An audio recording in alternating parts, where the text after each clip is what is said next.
This massive Cedar Rapids house fire forced fire crews to fight from the outside as they worked to knock it down.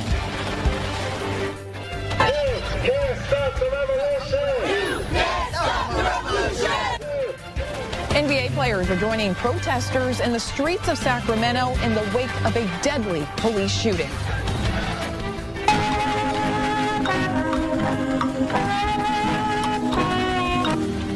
And people across the world and right here in eastern Iowa are moving to the dance of seasons. Now, from your 24-hour news source, this is the KCRG-TV9 Weekend Morning News. Well, good morning to you. We are taking a live look at the I-80-380 interchange where a lot of us may be traveling for our Easter celebrations this morning. And Chris, looking pretty clear out there so far, but what can we expect throughout the day today? It's going to be a little cold out there today. No precipitation expected, but you're going to want some layers on, a heavier jacket, maybe even the winter coat. We were very chilly this morning. Take a look at our low temperatures compared to what the records were. We actually broke the previous record high in Dubuque, got down to 16 degrees this morning, and that breaks the previous record from 1954 of 17. Waterloo came up just shy of 1 degree shy of the 1930 record, which was 16 degrees. So regardless if you broke a record or not, it was very chilly out there. And currently our temperatures are still cold. We've only climbed to 20 in Cedar Rapids, still 17 in Dubuque, 22 Iowa City, and 19 in Waterloo. For the rest of our day today, we're going to see some high clouds overhead. A filtered sunshine is possible areas north, but more clouds are likely south as temperatures only climb into the 30s for highs today. We have some improvements coming our way for the work week, but some chances for some showers. We'll talk about those coming up in your full first alert forecast here in a few minutes. But for now, over to you, Bria. Thank you, Chris. New this morning, Cedar Rapids police tell TV9 crews had to go into defensive mode to put out a massive house fire. And at one point, they had to evacuate that home. It started last night just after 8 at 1605 K Avenue Northeast in Cedar Rapids. The home was covered in flames when crews arrived. You're taking a look at some of the damage throughout that home. At one point, crews were forced to battle the flames using an aerial ladder truck. Fire officials report one was injured after police initially said no one was hurt. The cause is still under investigation. A teen is dead after a head-on crash in Delaware County. It happened around 10:30 yesterday morning on the 1700 block of 300th Avenue. The Iowa State Patrol says 16-year-old Mackenzie MacArthur was heading south in an SUV when she crossed the center line and hit 31-year-old Kendra Klein heading north in a car. MacArthur died. Klein and her passenger, a 1-year-old, are in the hospital with injuries. There is no word on their condition, and that crash is still under investigation. Police have arrested a man after they say he tried to kill another in Cedar Rapids. Des Moines officers ran after 21-year-old Zevion Johnson and then took him into custody. He faces an attempted murder charge. Cedar Rapids police say Johnson was wanted after a shootout between him and this man, 23-year-old Michael Hodges. Officers arrested Hodges earlier this month. The shooting happened in front of Pub 217 on 3rd Street Southeast on January 28th. Hodges was not hurt, but police say Johnson was hit in the upper chest. Court records say both of the men admitted to firing at each other. Police have arrested a 17-year-old boy in connection to a robbery in Iowa City. It happened yesterday at 955 Mormon Trek Boulevard. The victim told police the suspect displayed a knife, demanded cash, and then fled. Officers spotted the boy later and arrested him after he tried to run away. No one was hurt in this incident, and the teen is charged with first-degree robbery. 2 people are dead after a fatal plane crash in Southern California. It happened less than a mile from a local airport in Santa Paula. That's about an hour southwest of Los Angeles. The Federal Aviation Administration says the home-built plane caught fire as it went down and crashed into a shed. The FAA and National Transportation Safety Board are investigating. Protesters and now some NBA players are taking the streets of Sacramento in the wake of a deadly police shooting. No justice! This comes after the death of Stephen Clark. Officers shot and killed Clark earlier this month while responding to reports of car break-ins. Retired NBA player Matt Barnes organized an event at a local park yesterday, urging both sides to get to know each other. Those who spoke called for change across the country. We came here together, one, because I'm from here.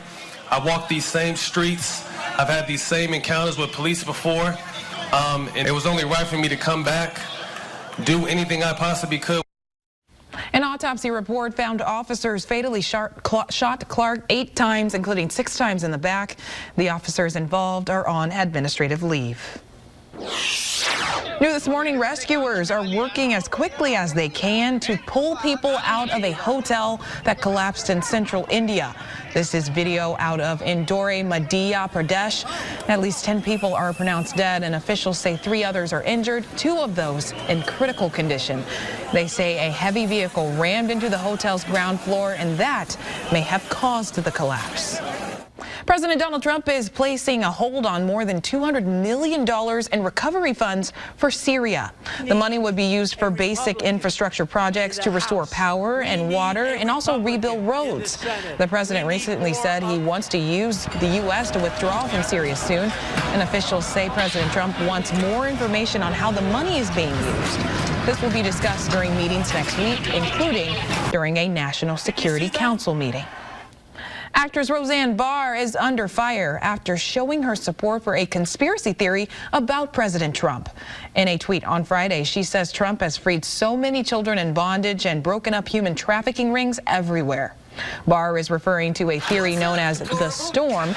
The belief is Trump is breaking up child sex trafficking rings and arresting high-profile Democrats and celebrities involved.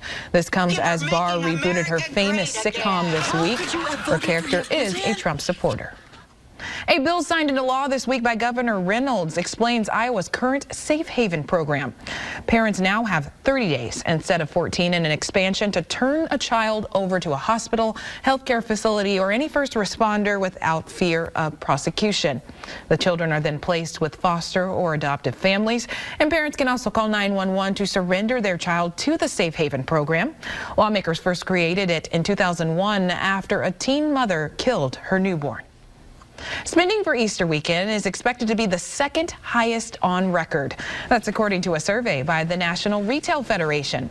The survey says Americans will spend about $18 billion on the holiday this year. That's about $200 million less than last year.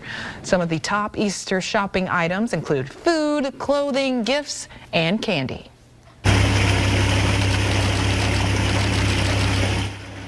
More than 2,000 new trout are swimming around the Prairie Park fishery this morning. The Iowa DNR restocked them all yesterday. The fish are half rainbow trout, half brook trout, and anglers do need to pay a fee, but that pay is for the entire program. The DNR says the goal is to have all of the fish caught. A high percentage of these will be caught in the next month or so. Again, then we'll come again in the fall. We'll put some more fish in the fall before ice up, and then all through the winter people can come out here on the ice as long as it's safe and catch fish throughout the whole winter. The family trout fishing event surrounding this release was postponed and is now April 21st. The DNR will release 500 more trout on that date. Cedar Rapids Parks and Recreation will also be on site to give out prizes for the first few trout caught.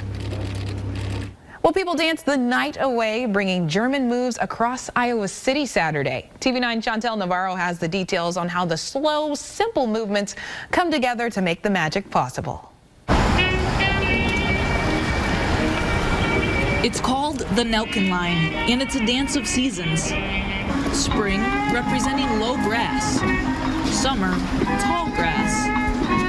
Autumn, falling leaves, and something not unfamiliar to Iowans, winter's chill. Music gets me into it. It's like uplifting. We're doing the season, so it's kind of right in the moment, right? You discover new feelings as you go. And it's not the first time a flash dance of this type has been done. Morocco to Chile to Thailand. I said, why not Iowa City? Nora Garda may be a chemist at the University of Iowa, but she says her passion lies in the art of dance. Most beautiful part was on one side to work with so many people.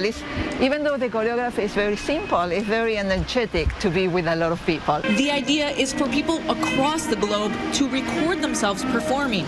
Then the Pina Bosch Foundation will string it all together to make one video. That connectivity is so important nowadays because of all the stress. Garda received a grant and some help from her friends to make Saturday's ensemble possible. Get over the heebie-jeebies of performance, and plus since you're with your friends or people that are at least willing to be friendly, it loosens the atmosphere. It shows you it's not a very complicated choreography, so anybody can do it.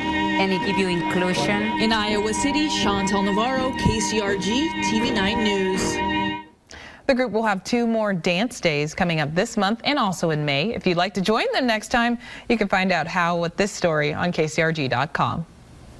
A painting found in the attic of the historic Des Moines Hoyt Sherman Place isn't just a painting. The 400-year-old picture is a late 16th century piece by Otto van Veen entitled Apollo and Venus. Someone found the artwork nearly 2 years ago while looking for some Civil War flags. The painting was found in poor condition, but art experts spent 4 months cleaning it up. Many Iowan towns are seeing housing shortages, and one town hopes a new program will get people to build new houses instead of waiting for other homes to open house. No weather concerns today, so your first alert is green across the board, but it will certainly be a cold Easter Sunday. Some areas may see more filtered sunshine today. We'll show you who coming up next in the forecast. You're watching your 24-hour news source, KCRG-TV9, with Bria Love and meteorologist Chris Hadley. This is KCRG-TV9 Weekend Morning News.